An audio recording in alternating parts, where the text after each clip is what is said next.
الله أكبر الله أكبر.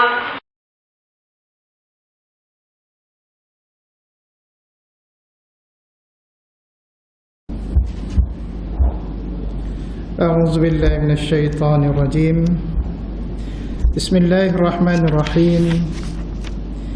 الحمد لله رب العالمين، والصلاة والسلام على رسول الله الأمين محمد صلى الله عليه وسلم وعلى آله وصحبه أجمعين. قال رب اشرح لي صدري ويسر لي أمري واحلل عقدة من لساني يفقه قولي. ربنا افتح بيننا بالحق وأنت خير الفاتحين. ربنا زدنا علما وارزقنا فهما. اللهم أصلح ذات بيننا وألف بين قلوبنا واهدنا سبل السلام ونجنا من الظلمات إلى النور وجنبنا الفواحش ما ظهر منها وما بطن. Yang saya kasihi sidang muslimin muslimat rahimakumullah. Assalamualaikum warahmatullahi taala wabarakatuh. Alhamdulillah, thumma alhamdulillah. Segala puji bagi Allah Subhanahu wa taala kerana memberi kita masa, tenaga dan juga kesempatan untuk berada dalam majlis ilmu pada malam ini. InsyaAllah kita sama-sama menimba manfaat yang ada. Ahli jemaah sekalian, pada minggu yang lepas kita berbincang berkaitan dengan ibadah puasa, merujuk kepada perkara-perkara sunnah semasa kita berpuasa, khususnya pada puasa Ramadan. Jadi malam ni sebelum kita sambung kepada perkara-perkara yang membatalkan puasa dan juga perkara-perkara yang tidak membatalkan puasa, kita buat ulang kaji semula berkaitan dengan pelajaran kita pada minggu lepas. Jadi sunnah-sunnah dalam berpuasa secara ringkasnya saya ulang semula. Yang pertama adalah makan sahur. Yang kedua, mengakhirkan sahur. Maknanya dalam bahasa Kelantan kita pelewak sahur tu dalam 15 minit kau sebelum nak azan. Bukan kata sebelum nak masuk imsak. Pada waktu imsak tu masih boleh kita makan lagi. Yang ketiga, menyegerakan berbuka. Maknanya kita kena cepat bila mana sampai waktu nak buka puasa. Yang keempat, berbuka dengan kurma dan juga air. Maknanya kita nak start buka puasa tu kena start dengan kurma dulu, lepas tu minum air. Yang kelima, berdoa semasa berbuka puasa. Jadi kita sudah bahas lebih kurang doa untuk berbuka puasa. Sebagaimana kita baca Allahumma lakasumtu wa bika amantu wa ala rizkika aftartu bi rahmatika ya arhamar rahimin. Boleh diamalkan, tidak menjadi masalah. Tetapi kalau kita nak ambil daripada hadis yang sahih, Rasulullah SAW ajar baca zahabaz zama' wabtalatil uruq wa thabbatil ajri insyaallah. Dan kaedah-kaedah yang betul untuk membaca doa semasa kita berbuka, yang mana kesilapan ini berlaku di kalangan kita. Biasa kita baca Allahumma lakasumtu wa bika amantu wa ala rizkika aftartu bi rahmatika ya arhamar rahimin, baru kita ambil makan. Sebenarnya salah tu. Kesilapan dari segi amalan kita. Dia yang betulnya bertepatan dengan maksud yang dikehendaki daripada doa tu. Maknanya kita baca bismillah, kita ambil kurma makan. Sambil makan kurma tu sebelum minum air kau, selepas minum air kau, kita boleh baca Allahumma lakasumtu. Makan ni ada dalam mulut pun tak apa. Allahumma lakasumtu wa bika amantu. Sebab doa yang membawa maksud Allahumma lakasumtu, wahai Tuhan kami, bagi engkau kami telah berpuasa. Maknanya dia datang dengan bentuk fi'il madhi, kata kerja yang sudah lepas, sudah buat, sudah puasa. Bila nak kata sudah puasa, telah berpuasa, selesai puasa, maknanya mestilah ada berbuka. Maka masa kita makan tu berbuka. Tu kaedah nak baca yang betul. Kalau kita kata sudah berbuka dengan maksud sumtu wa bika amantu, Fa'il madhi kita sebut, tapi makan dak lagi, jadi tak tepat dengan kehendak doa tu. Jadi bismillah, makan kurma, habis makan tu zahaba az-zama' wa abtalatil 'uruq wa sabbatil ajri insyaallah. Itu doa Nabi ajar sahih.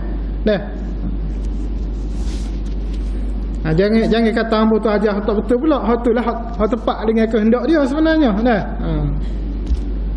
Lepas tu orang tanya, kita nak tadah tangan ke tak si tadah tangan? Hak tu boleh lah. Tak tadah tangan pun tak apa. Nak tadah tangan pun tak apa. Boleh berlaku. Kemudian kita belajar juga berkaitan dengan sunnah berpuasa, iaitu bersikap dermawan dan banyak membaca Al-Quran. Maknanya banyak bersedekah. Kemudian rajin-rajinlah baca Quran. Bukan kita nak ambil 30 juz tu nak suruh habis dalam masa 1 bulan. Cukup kita habis juz 30 pun tak apa, dengan syarat kita tadabbur, kita mengamati, kita meneliti, kita buat ulang kaji pada surah-surah pendek-pendek tu cukup dah. Tapi kalau nak kerah, nak berasa nak baca banyak juga boleh. Tu pun boleh. Comel. Tapi kita nak supaya ibadah baca Quran kita ni biarlah ada kualiti berbanding dengan hak dulu-dulu. Banyak tahun dah kita dah habis 30 juz ni setiap bulan puasa dah. Terang sekali ni kita habis 10 juz ya ke? Tapi kita baca tafsir dia, kita baca terjemah dia, kita baca huraian ulama berkaitan dengan surah-surah tu. Dia lagi memberi kesan kepada kita. Kemudian yang seterusnya, menjaga diri kita daripada melakukan maksiat dan berdusta. Maknanya kita tidak buat perkara-perkara dosa dan juga kita tidak menipu. Kerana dosa menipu ni kita sudah tahu dah. Ada satu hadis Nabi yang berkaitan dengan muflis, bagaimana Pak Ahmad telah hurai pada minggu yang lepas. Kemudian yang akhir sekali ahli jemaah, iaitu orang berpuasa hendaklah dia mengatakan pada diri dia atau pada orang lain semasa mana orang diajak dia untuk mencela ke, mengata buruk ke, memfitnah ke, menipu ke, mengumpat ke, kita kata saya puasa ni. Tu sunnah tu. Maknanya Nabi galak kita ayat gitu. Bermaksud kalau orang ajak kita ngumpat ke orang, tiba-tiba kita kata maaflah kau puasa ni. Paling tidak kalau orang tu ada dalam diri dia sifat-sifat malaikat dalam diri dia, mungkin dia kata subhanallah dia, tak khabar boleh puasa kau silap. Tapi kalau orang tu dalam diri dia ada sifat-sifat syaitan, mungkin kita ayat kau puasa ni dia tak era manalah. Habis-habis dia kata boleh puasa yang muni warak dia. Teratas dia adalah adik kita lepas dah kita amalkan sunnah Nabi ajar supaya sebut cara lagu tu. Jadi insya-Allah ahli jemaah malam ni kita akan tengok perkara-perkara yang membatalkan ibadah puasa kita. Hak ni hak asah benar ni, hak batal puasa hak asah. Hak tidak membatalkan puasa tu banyak khilaf. Perkara-perkara yang membatalkan puasa. Pertama, makan dan minum dengan sengaja. Clue dia sengaja. Sengaja ni bahasa Kelantan kita kata apa? Sengaja juga lah dia. Saja-saja. Apa makan minum saja. Kedai buat boleh puasa masa petang ataupun pagi batal puasa.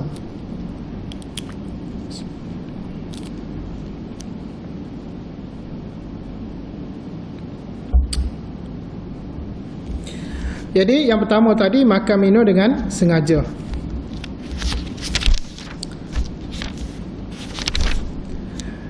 Yang kedua, muntah dengan sengaja. Muntah dengan sengaja. Duduk tu molek dah puasa sampai pukul 2 petang dah. Gerai tengok setera dia. Air tak ada, setera ada. Dia pun korek puak muntah. Batal puasa sengaja tu.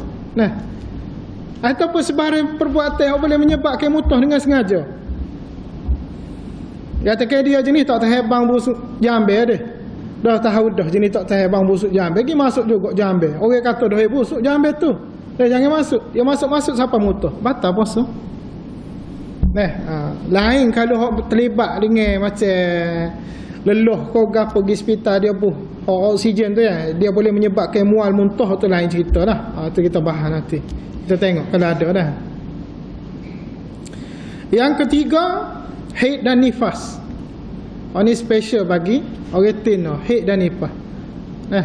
Yang mari haid nifas batal lalu. puasa dia. Yang kelima, mengeluarkan mani secara sengaja. Mengeluarkan mani dengan sengaja.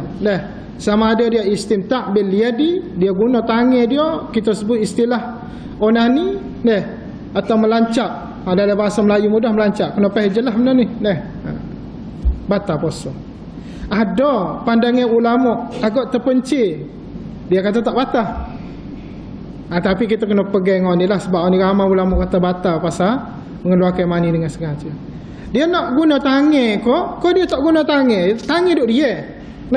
Dia duk tengok video pasal teno, kau duk tengok siapa menghayati sungguh-sungguh tu tubik air mani dia. Tengok basuh. Batal puasa. Kira sengaja. Dah tahu dah tak dia tengok gambar gitu boleh puasa dia. Menaikkan syahwat dia duk tengok. Batal. Jadi kena ngelak benda-benda gitu dah. Ni bab sengaja berlaku ni. Saja-saja buat.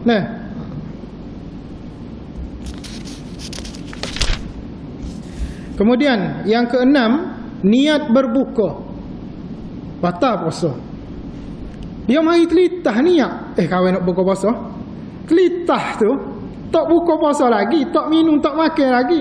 Ubah niat dah, berubah niat. Batal puasa. Sebab niat tu dia jadi dasar dalam ibadah puasa, rukun dah.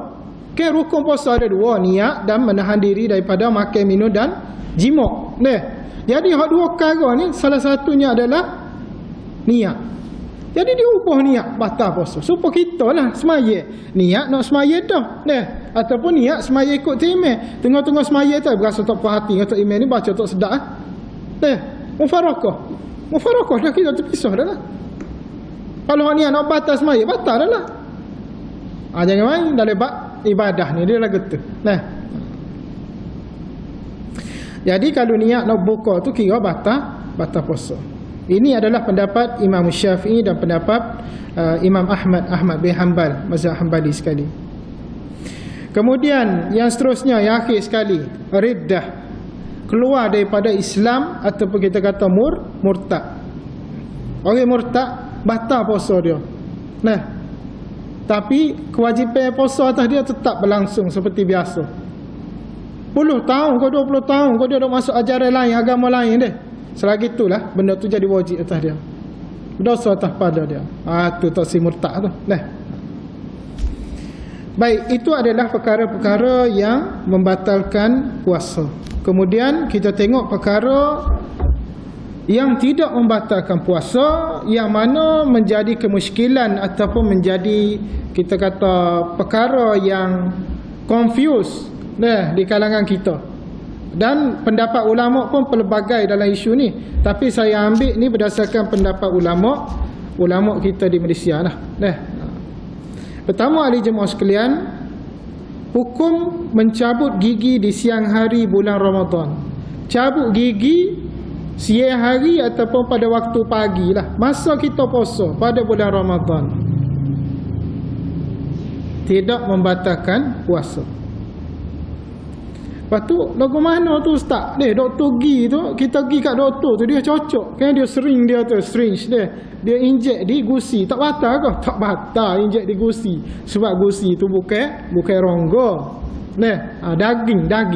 Jadi tak batal. Moleknya lagu mana moleknya? Cabut gigi.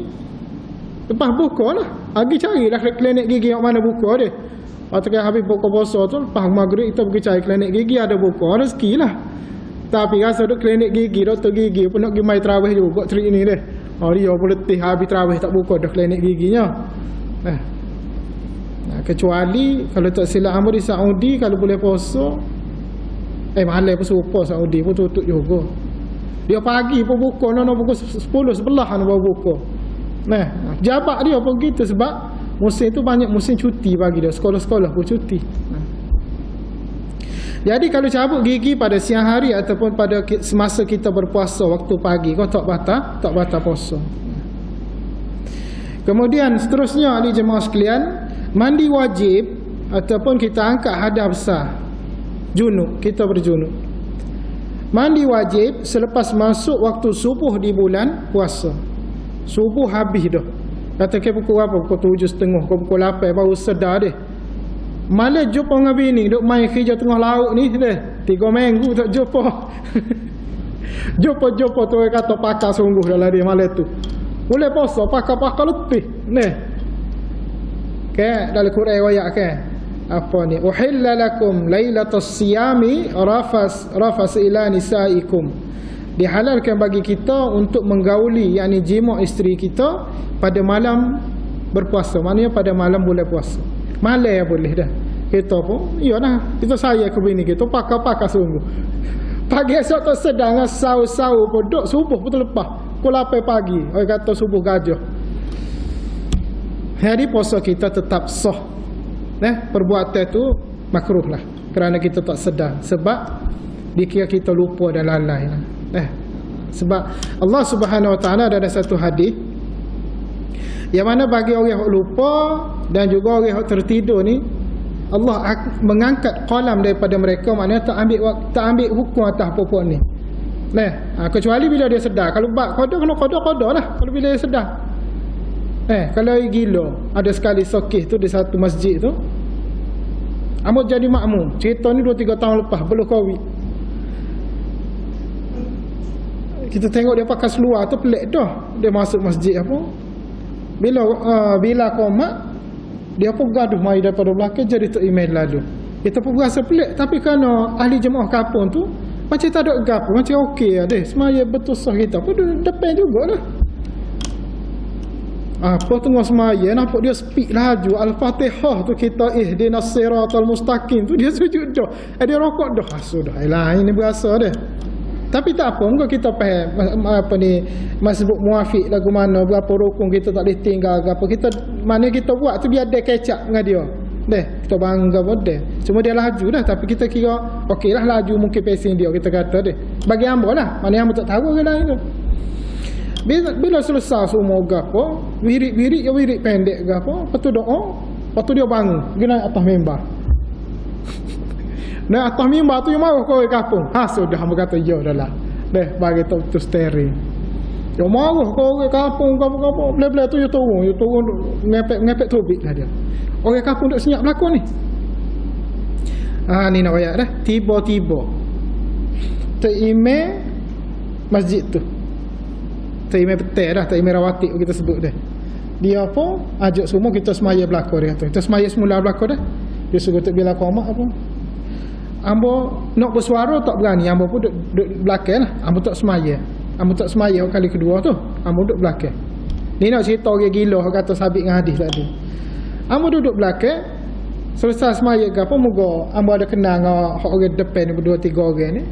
Hak rapat dengan pihak masjid ni ambo bertanya, "Bapa tu tadi dia meniwayak lah ada masalah mental. Tak ambil obat 2-3 minggu dah. Problem sikitlah." Betul. Ambo tanya dia apa ya semaya sekali lagi. Dia kata orang gila ustaz tak boleh kita dengan semaya. Ambo kata orang gila ni kena tahu jenis-jenis gila. Kalau dia gila tapi dia sedar, time-time dia sedar dan dia boleh semaya dengan molek. Cuma bab Fatihah tu dia cepat sokar tu ya. Maka sah ibadah dia. Hak cerita dia ambil semaya lagu mana? Hak tu bukan cerita kita. Kita tak tahu. Kau lagu mana? Kau nak sabit pah kau ais semaya dia. Ais semaya dia tak sah tu ambil tadi muka dia gila. Dia mau tahu mana? Baca doa pun comel-comel. Wirid pun comel cuma cepat. Jadi yang kata sah nama semaya ikut dia tak ada. Atau ada gege 2-3 hari duk gege pak masjid. Subhanallah ni dia kata dia. Ilmu kita kena ada juga. Jangan ta'assub lebih-lebih. Mana jangan kita fanatik atas sokar tu. Orang gila ni dia ada certain part dia. Kadang-kadang dia punya conscious mind, unconscious mind kita. Kadar sedar dia dengan kadar tak sedar dia. Dia ada mari kot time-time dia sedar dia boleh semaya dengan molek. Dia boleh tunai ibadah semaya. Wajib atas dia masa tu. Tapi kalau dia mari time tak sedar, dia luput dah masalah semaya. Dia tak apa bagi dia. Gitu. Jadi kena tahu lagi. Lainlah kalau orang gila tu, dia mari pun dengan pakaian compan camping dia, terbelah nampak aurat hak tu memang fade dah. Hak ni dia mari sekadar pakai seluar lepas tu dia perfect kita nampak. Dengan tubuh comel, tubuh comel apa semua. Selek situ ya, selek mental tu ya. Jadi masa dia semaya tu tak ada masalah. Kita pun dengar dia baca subhanallah subhanarabbiyal azim comel. Mungkin dia pakai speaker atas ni. Nah, situ kedudukan dia. Kemudian hak cerita tadi dah, mandi wajib selepas masuk waktu subuh. Jadi tidak batal puasa ke lagu ni. Dah. Hak cerita dia tak sahur tu atas dia lah. Dia tak sahur ni boleh lapar semetar ya, berapa jam dia, berapa belah jam lah. Apa dia suruh buat kerja tak khabar ingat gitu deh. Tak ambil sunnah Nabi lah, sunnah Nabi supaya kita bersahur. Dan satu sunnah lagi, kalau kita berjimak dengan isteri kita ni, kita melakukan persetubuhan dengan isteri kita, kalau kita buat malam, Nabi ajar lagu mana? Nabi kata selesai kita jimak tu dengan bahasa mudahnya, kesimpulan lah hamba buat dia. Kita tandah basuh-basuh lah bagi kemaluan, ambil air semaya, lepas tu mari tidur mula. Kalau nak mandi pun boleh mandi masa tu. Tapi kita larat ke mandi pukul 12 malam dia. Tak juga. Jadi kak, buat ikut sunnah Nabi, basuh-basuh bersih. Lepas tu ambil air semaya, mari masuk tidur mula. Nak buat sekali lagi? Allah, buat sekali lagi tak apa. Nah, boleh, bagi boleh. Ada satu petua tu daripada saya, seorang doktor, dia kata bila kita jalinkan hubungan dengan isteri kita, pastikan kita boleh masuk tandah dan kita kena confirm, make sure kita boleh kecing dengan molek. Kalau nak suruh kita ni pundi kecing, nak suruh testis batu kita gapo semua, terhindar daripada masalah prostat lah, masalah gapo ni kata penyakit-penyakit kelamin lah. Pastikan kita boleh buat kecing molek selepas kita melakukan hubungan. Kalau kecing cabai kau gapo tak gapo cemelek dah tu, ada problem lah tu dah. Tu petua dia, kesihatan. Baiklah. Lepas tu kalau kata dia telanjur dah, siapa kau zuhur lagu mana? Boleh, tak batal lagi. Cuma perbuatan tu jadi haram dah lah. Kerana melibatkan dia tu meninggal waktu semaya. Dia ramai mana orang puasa tapi tak semaya. Hak tu kita sedih. Puasa tapi tak semaya. Ada satu kisah, satu kali tu di rumah hamba sendiri, tukar. Dia buat kerja tu, wah, naik atas tu kan. Waktu semaya tak semaya tapi puasa. Pukul 2, pukul 3 dia berhenti. Kata pelik juga. Memang kita tahulah dia jenis tak semaya. Boleh duduk buah apa, nak asal bawa balik rumah. Dia kata nak balik lah ni panah. Lepas kita kata apa tak semaya. Nanti duduk main warna hati, dia tak semaya pakai sudah. Sebab tu kalau kita ada anak kecil-kecil orang tengah memayis kau, belum balik lagi 4, 5 tahun, 7 tahun kau. Sebenarnya kalau umur 7 tahun ni ahli jemaah, jangan duduk kerah sangat bab puasa dengan anak, buat nyanyi so, kita tekan dia bab puasa, kata puasa lah dia je 1 je 2 baru puasa lah lah. Sehari puasa sia berapa ya lah ni, tak tahu lah dia buat kira kalau mau pak kaya puluh ya. Budak dia termotivasi dengan materialistik duit, puasa lalu ataupun paksa puasa nah boleh tahan mak puasa, ayuh puasa. Subhanallah, silap tu. Ini menyebabkan satu masa nanti bila dia membesar, dia rasa ibadah puasa ni tak seronok bagi dia, kerana ibadah puasa ni mengekang kehendak nafsu dia dan juga mengekang dia punya perkembangan mental dia. Dia rasa macam terbeban lah. Sebab tu dari satu kaedah hamba baca dari satu kitab Arab tu, subhanallah, tak ingat dah nama dia. Dia kata petua paling berkesan untuk mendidik anak-anak kita kecil nak suruh puasa dengan berkualiti, puasa dengan comel, puasa cukup bulan. Ajar anak-anak kita masa kecil lagi, semaya jangan tinggal. Bila dia tidak tinggal ibadah semaya, ibadah puasa bagi dia mudah sangat lah. Pejam mata lah. Sebab dia ada disiplin dengan Allah Subhanahu Wa Taala tentang ibadah semaya. Bila maghrib dia tahu aku wajib semaya. Isya dia tahu aku wajib semaya. Mu aku ada, kau ayah aku tak ada, aku wajib semaya. Bila mari bab puasa beres, dia boleh jaga molek. Tapi kalau kita dok main turai paksa, kita nampak dia puasa, tak tahu dia jumpa guru dia makan coklat tepi jalan, pang balik rumah, lapar, habis lapar deh. Bodoh saja nak buat boleh nyo. Jadi didik anak kita umur 4-5 tahun ajar mai masjid deh. Supaya dia faham ibadah semaya ni bukan kata benda yang membebankan kita, tapi dia adalah satu amanah. Cukup, beres. Kalau kita dah tekan puasa, dia akan jadi beban, dia tidak menjadi amanah bagi dia. Jadi anak kita ni psikologi dengan dia tu penting. Kita ajar dia supaya dia puasa tu dekat ada seronok. Masuk umur 9 tahun boleh. Fact. Atau boleh 9 tahun 10 tahun boleh dah tu puasa. 7 tahun Allah berasa boleh ejah-ejah lah hari ni puasa, esok cuti, kau esok separuh hari. Lain kalau anak kita tu jenis babi sungguh dia, hak jenis kapung sungguh boleh. Neh, orang kata ayat baik boleh. Kalau anak kita duduk bandar ni nak fikir big berat mana dah. Pergi sekolah ke apa. Macam lah ni. Isu ni dia agak sensitif dah kalau kita kecek dah, sebab kita duduk main paksa anak kita. Jadi kena ubah lah benda tu dah. Seterusnya ahli jemaah sekalian, perkara yang tidak membatalkan puasa lagi, air mani yang keluar dengan tidak disengajakan. Tidak sengaja air mani tubik, tidaklah batal puasanya. Jadi nak tidak sengaja air mani tubik ni, nak tidak sengaja. Mana tidak sengaja dia tubik ni lagu mana? Tak sengaja, tak ada apa-apa tubik lagu mana? Bila dia boleh berlaku gitu? Bila kita tidur, mimpi mari. Tak caralah mimpi naik gapo ko, mimpi jumpa tuan puteri ko, tak sengaja tu. Kau kita boleh kontrol mimpi kita, tak boleh deh. Kalau kita boleh kontrol mimpi kita, topak malam-malam kita nak mimpi benda yang kita suka ya. Mimpi belombok kereta, kau kalau minat kereta, mimpi jumpa orang tu, Tapi tak boleh nak kontrol mimpi kita ni. Dia mari dalam keadaan tidak sengaja. Allah dah takdir gitu dah. Qada Allah dah mimpi kita. Maka kalau petang tu kita mimpi, siapa kita keluar air mani, puasa kita tidak batal.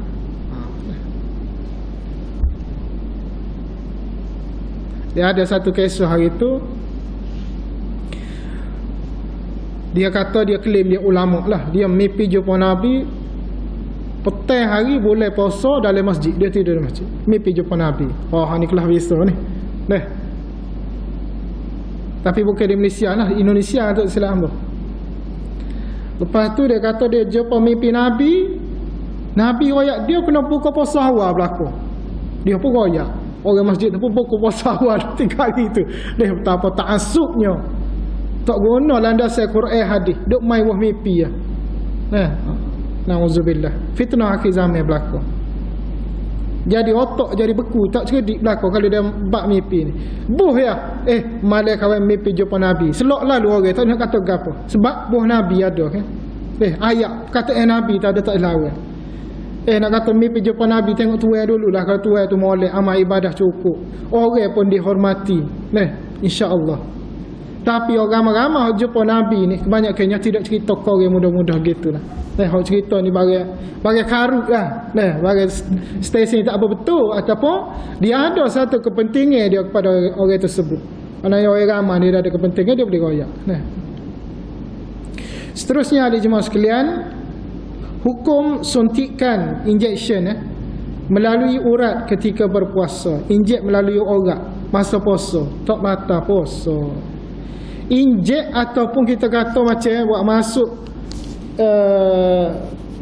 picagari itu sini untuk ambil darah, derma darah apa semua tu tidak batal puasa. Gitu juga kalau terima darah. Orang ada dia darah tu yang mari dalam pain tu nak masuk dalam kita kerana sesuatu lah, accident ke apa, maka tidak batal puasa kita. Puasa kita tidak batal. Kemudian ahli jemaah sekalian, hukum menggunakan ubat titisan mata ketika berpuasa. Masa kita puasa, kalau kita guna ubat titis mata, tidak membatalkan puasa kita. Kita masa kita titis mata, kadang-kadang ubat tu masuk, kita berasa macam ada pahit-pahit tekuk. Maka ubat titis mata tu tidak batal puasa kita.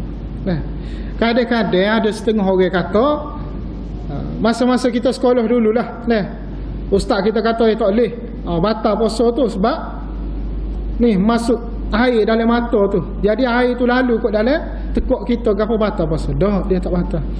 Nak lock mata kita sakit sampai mudarat.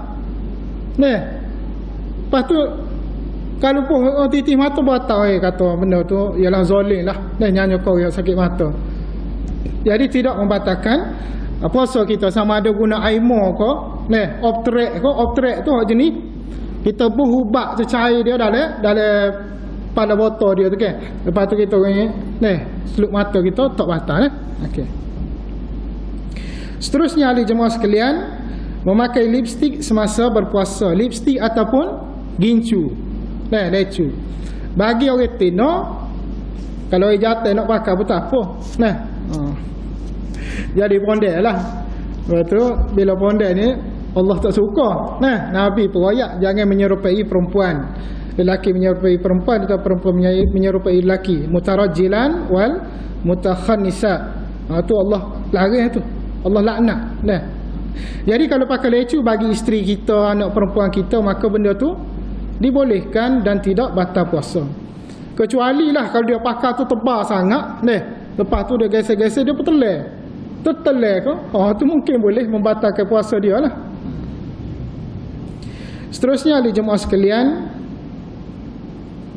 pengsan akibat dibius. Kena bius patut pengsan.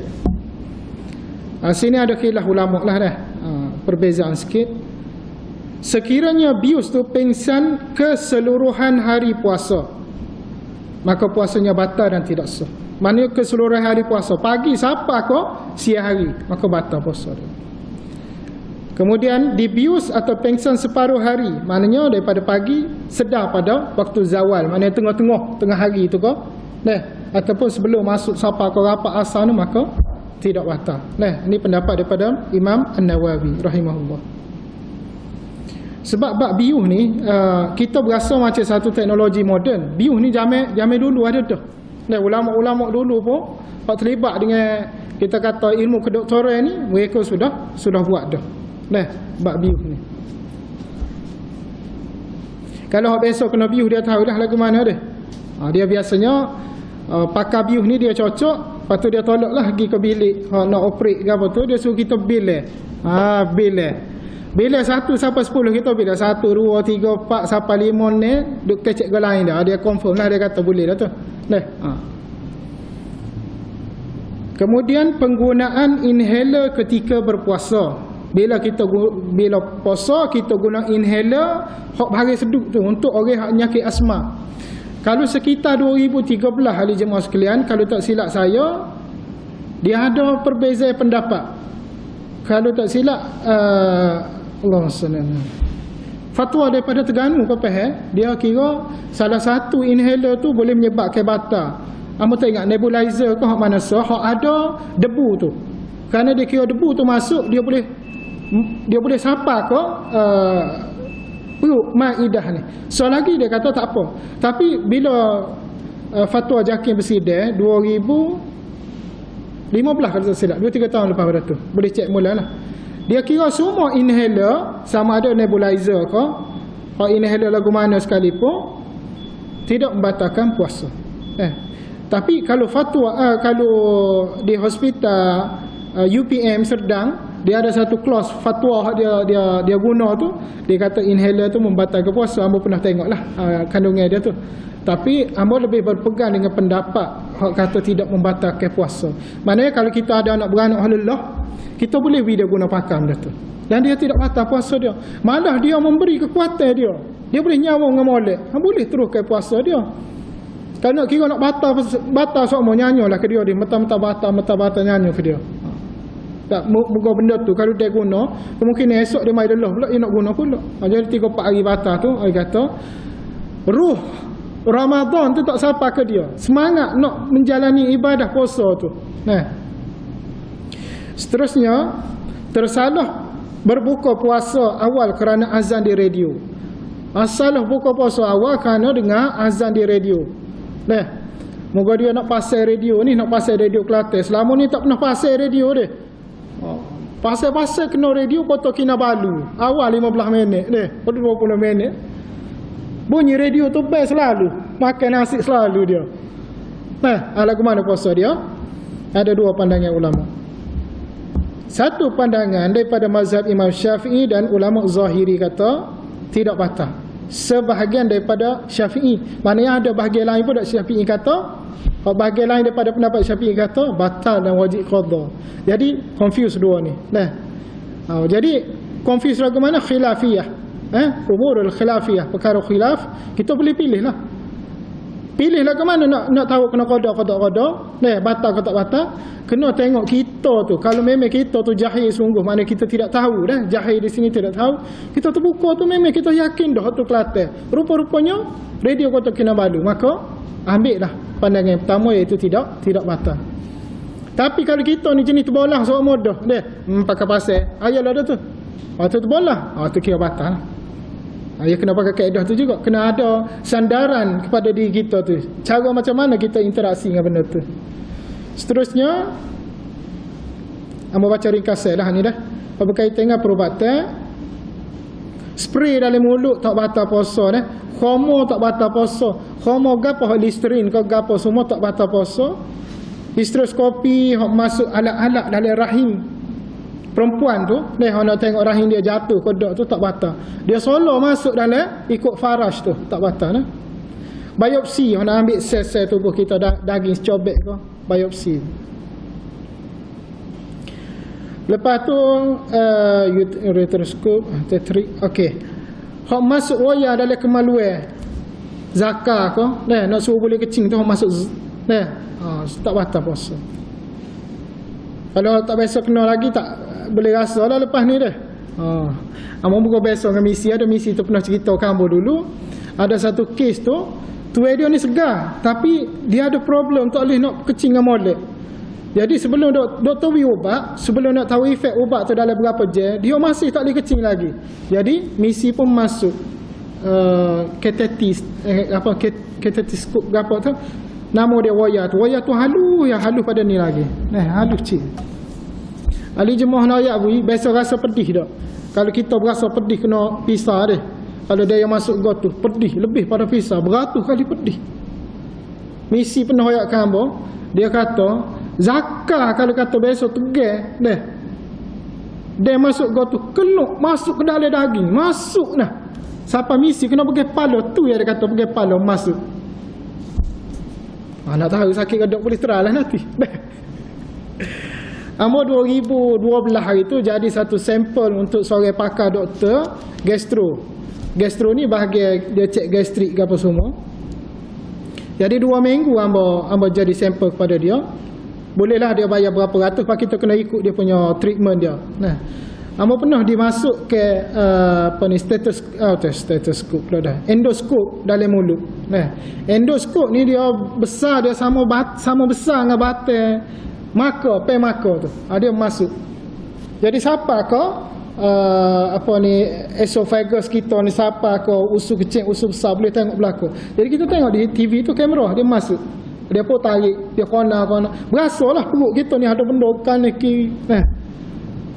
Lepas tu kok punggung. Dia masuk, dia tengok dubur ke apa molek. Okey, rektum kita lagu mana. Tu dia kata jadi sampel. Maknanya kalau orang ada mudarat dah, boleh nampak lalu. Sebab tu kalau nak pergi hospital ni, waktu kalau doktor banyak nanya ke sihat ada pocik makan ke apa, jawab je lah. Jangan banyak tanya doktor ni. Dia buat kerja tu dia memang tahu, dia memang specialist, pakar dah. Kalau tidak dia tak tanya banyak lah. Kerana dia tanya tu kita boleh jawab dengan molek, dia boleh tahu orang ni, pocik ni pesakit ni masih segar lagi. Kalau pocik jawab dalam keadaan emosi, nak marah ke dia ke apa, dia tahu pocik ni lambat nak sihat. Gitu dah. Baiklah, seterusnya sikit lagi.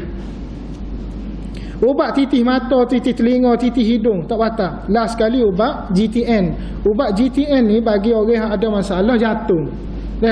Orang ada masalah jantung ni, kalau dia nak ubah, dia nak pesel ke, ataupun dia boleh kawal diri dia lagi tarik lidah, berubat bawah lidah dia. Ubat tu dia boleh cair, boleh masuk dalam saraf lalu. Jadi dia stabil lah sementara waktu tu. Okey, sampai situ dulu insya-Allah. Jadi masa pun sudah masuk. Kalau ada muskilah boleh tanya lebih-lebih kurang. Tak ada. Kita nak masuk puasa dah. Tak ada insya-Allah lah. Jadi semoga puasa kita lebih bermakna, lebih berkualiti untuk tahun ini. Kerana kita sudah beberapa kali berpuasa dalam keadaan berhari raya di rumah. Kali ini insya-Allah kita berhari raya di masjid. Jagalah kesihatan diri kita. Kalau batuk, demam, sakit ke apa, atau sudut mari lalu hospital. Tak sudut mari lalu masjid. Duduk rumah siap-siap. Tak sudut mari masjid. Dia kadang-kadang kita ni duk mai batuk sakit ke apa, mari lagi masjid. Sebab apa? Kita rasa kita ni ahli masjid. Sedekah Nabi kata, iza maridal abdu aw safara kutiba lahu minal ajri mislu ma kana ya'malu muqiman sahihan.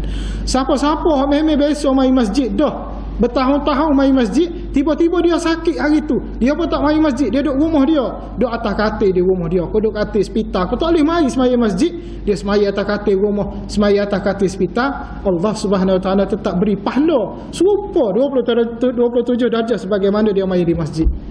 Jadi gitulah kena faham. InsyaAllah. A'udzubillahi minasyaitanirrajim. Bismillahirrahmanirrahim. Alhamdulillahirabbil alamin. Wassalatu wassalamu ala rasulillah wa ala alihi wasallam ajma'in. Allahumma ij'al jam'ana hadza jam'an marhuma wa tafruqana min ba'di tafruqan ma'suma. Rabbana atina fid dunya hasanah fil akhirati hasanah wa qina adzaban nar. Sallallahu ala Muhammad wa ala alihi wasallam. Alhamdulillahirabbil alamin.